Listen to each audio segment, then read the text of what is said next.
warahmatullahi wabarakatuh. Perkenalkan, nama saya Faiza Yania Yasmin dengan NIM 23011144466. Saya merupakan mahasiswa Prodi Administrasi Publik angkatan 2023 kelas D, Fakultas Ilmu Sosial dan Ilmu Politik Universitas Riau. Di sini saya akan mencoba menjawab pertanyaan-pertanyaan dari soal ujian tengah semester mata kuliah perilaku organisasi. Oke, langsung saja. Di sini saya akan menjawab pertanyaan dari soal yang pertama. Soalnya yaitu, menurut Anda, apa pentingnya mempelajari mata kuliah perilaku organisasi? Jelaskan. Menurut saya, mempelajari mata kuliah perilaku organisasi itu sangat penting karena akan memberikan kita pemahaman mendasar tentang bagaimana individu dan kelompok bertindak dalam suatu organisasi. Dengan mempelajari perilaku organisasi, kita jadi lebih mengerti faktor-faktor yang mempengaruhi motivasi kinerja, kepuasan kerja, dan interaksi antar anggota organisasi. Ilmu ini akan membantu kita memahami dinamika tim, proses pengambilan keputusan, komunikasi, kepemimpinan, serta bagaimana budaya organisasi, yaitu nilai-nilai, norma, dan asumsi dasar yang dianut bersama oleh anggota organisasi dalam organisasi serta struktur organisasi, seperti bagaimana organisasi tersebut dirancang, seperti adanya hierarki, departementalitas, dan lain-lain, memiliki dampak yang besar pada perilaku anggota dalam organisasi tersebut. Pemahaman ini tentu saja sangat berguna untuk mengembangkan kemampuan interpersonal, memecahkan masalah dalam organisasi, meningkatkan efektivitas kerja tim, dan pada akhirnya berkontribusi pada keberhasilan organisasi secara keseluruhan. Jadi, perilaku organisasi membekali kita dengan wawasan penting untuk menjadi anggota organisasi yang efektif dan pemimpin yang baik.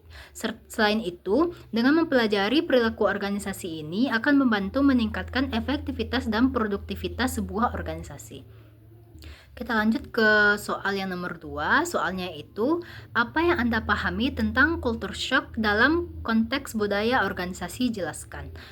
Dalam konteks budaya organisasi, culture shock itu mengacu pada perasaan kebingungan, kecemasan, disorientasi, atau bahkan sampai ke tahap frustasi yang dialami oleh individu ketika mereka memasuki atau berinteraksi dengan budaya organisasi yang sangat berbeda dari budaya organisasi sebelumnya yang mereka kenal atau yang mereka harapkan. Ini juga mirip dengan culture shock yang dialami seseorang ketika berpindah ke negara atau ke lingkungan dengan budaya yang asing, namun fokusnya pada konteks organisasi ini, yaitu pada norma, nilai, asumsi, dan praktik yang berlaku di dalam sebuah organisasi.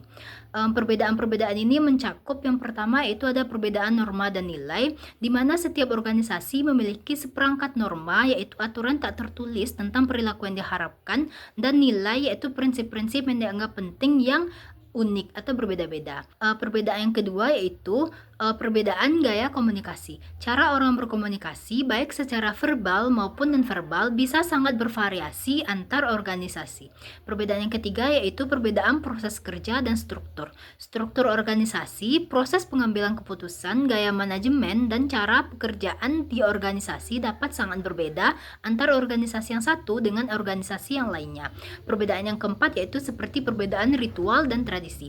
Banyak organisasi memiliki ritual dan tradisi yang unik-unik dengan cara mereka sendiri, seperti cara merayakan keberhasilan, mengadakan pertemuan, atau bahkan bagaimana interaksi sosial di tempat kerja terjadi. Akibat dari perbedaan-perbedaan yang dirasakan ini, individu mungkin merasakan kebingungan, frustasi, atau bahkan penurunan motivasi saat beradaptasi dengan cara-cara baru dalam berinteraksi dan bekerja. Fenomena ini menyoroti pentingnya proses orientasi dan sosialisasi yang efektif dari organisasi untuk membantu karyawan baru memahami dan mengintegrasikan diri mereka ke dalam budaya perusahaan, sehingga mengurangi dampak negatif dari culture shock dan mempercepat adaptasi mereka. Pertanyaan yang terakhir yaitu, jelaskan proses bagaimana budaya organisasi terbangun atau dibangun. Proses pembentukan atau pembangunan budaya organisasi adalah sebuah perjalanan yang kompleks dan berkelanjutan. dengan melibatkan berbagai faktor dan interaksi di dalam organisasi tersebut. Proses pembentukan budaya organisasi dapat kita jelaskan sebagai berikut. Yang pertama yaitu filsafat pendiri organisasi. Budaya organisasi berakar pada filosofi yang dianut oleh para pendiri organisasi tersebut, seperti nilai-nilai, keyakinan, dan asumsi dasar mereka akan menjadi landasan bagi pembentukan budaya organisasi di masa depan.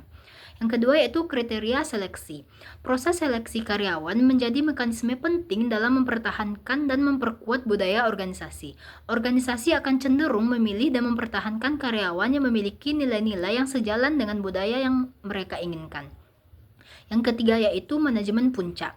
Tindakan dan perilaku manajemen puncak memiliki pengaruh yang cukup signifikan terhadap budaya organisasi. Apa yang mereka perhatikan, ukur, kendalikan, dan reaksikan akan menjadi contoh bagi karyawan lain. Selain itu, bagaimana manajemen puncak mengalokasikan sumber daya, memberikan penghargaan, dan merekrut, serta memberhentikan karyawan juga akan membentuk sebuah budaya organisasi. Yang keempat yaitu ada sosialisasi. Karyawan baru perlu mempelajari dan menginternalisasikan norma dan nilai budaya organisasi ke dalam diri mereka.